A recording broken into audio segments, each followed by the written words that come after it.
যোৱাকালি কেন্দুগুৰিত সন্ধিয়া তীব্ৰবেদী ডাম্পাৰৰ খুন্দাত আমাৰ ৰাষ্ট্ৰীয় বজৰং দলৰ বৰপেটা জিলাৰ কাৰ্যকৰ্তা একজন নিহত হয় আৰু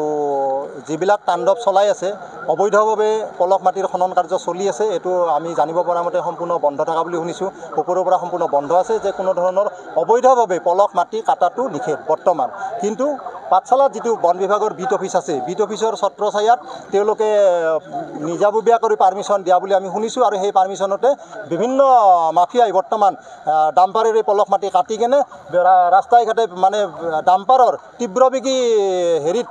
অহা যোৱা কৰিব নোৱাৰা হৈছে বহুত নিৰীহ লোক আজিলৈকে ঢুকাল এইটোৰ কোনো ধৰণৰ জিলা প্ৰশাসনেও কোনো ধৰণৰ ব্যৱস্থা লোৱা নাই আজি আমি বন বিভাগত গৈছিলোঁ বন বিভাগটো তালামাৰা আছে গতিকে বন বিভাগত কোনো বিষয়ববীয়াও নাই আৰু তেওঁলোকে কেৱল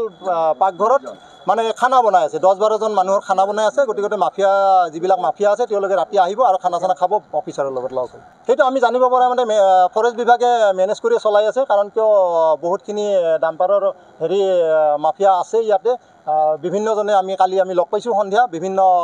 ডাম্পাৰৰ মালিকক লগ পাইছোঁ গতিকে তেওঁলোকে কোনো ধৰণৰ বৈধভাৱে খনন কাৰ্য কৰা নাই অবৈধভাৱে চলি আছে ঘৰত আনন্দ আৰু সম্পৰ্কৰ চমক বজাই ৰাখিবলৈ জৰুৰী হৈছে সকলো আনন্দময় মুহূৰ্তত মৰমৰ উপহাৰ দিয়াটো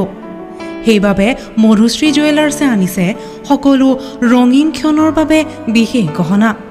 হীৰাৰে হওক সোণৰে হওক বা ৰূপৰে হওক শ্ৰেষ্ঠ ডিজাইনছ আৰু হলমাৰ্কযুক্ত গহনাই ৰাখে সম্পৰ্কক নিখুঁত তেনেহ'লে আজিয়ে আনক আনন্দ মধুশ্ৰী জুৱেলাৰ্ছৰ সৈতে যোগাযোগ কৰক 7028000341 নাইবা ভিজিট কৰক LNB ৰোড নলবাৰী অসম